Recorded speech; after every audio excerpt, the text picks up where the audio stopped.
Sir మాకు ఇచ్చిన ఈ ₹1,00,000 చెక్ గురించి పొద్దుగాల మా ఇంట్లో కొన్ని చర్చలు నడిచినాయి. హ్మ్. 1,00,000 అంటే ఎన్ని సున్నాలంటూ నాకైతే తెలియదు. ఆ! కానీ ₹1,00,000 డిమాండ్ని మా మిస్సెస్ శాంత, అయ్యా ఏం చేద్దాం ఈ డబ్బుని అని అంటే, నేనన్నా మీ ఇష్టం, హ్మ్. అది మా ఇల్లు అంటే అన్న మన ఇంటికి ఇచ్చిండు, తమ్మునిగా నాకు ఇచ్చిండు హ్మ్. అంటే మీ ఫ్యామిలీకే కదా ఇచ్చినది అంటే, మా భార్య ఉండేమన్నది, అమ్మ మా ఇంట్లో మా పాప లక్ష్మీభవాని పిలిస్తే కూర్చొని, అమ్మ ఏం చేద్దాం అమ్మ ఈ పైసలు అంటే, నేను ఇప్పుడు ప్రజెంట్ చదువుకుంటున్నా, హ్మ్.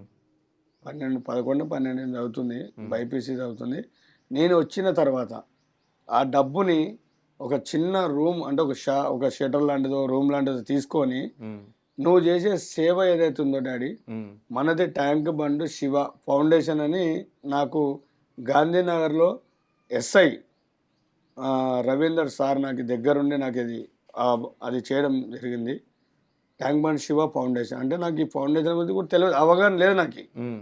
అయితే మా పాప ఉండి, డాడీ ఆ ఫౌండేషన్ ఏదైతే ఉందో ఈ డబ్బుని దానికి ఖర్చు పెడదాం అని చెప్పేసి అన్నది. అబ్బా!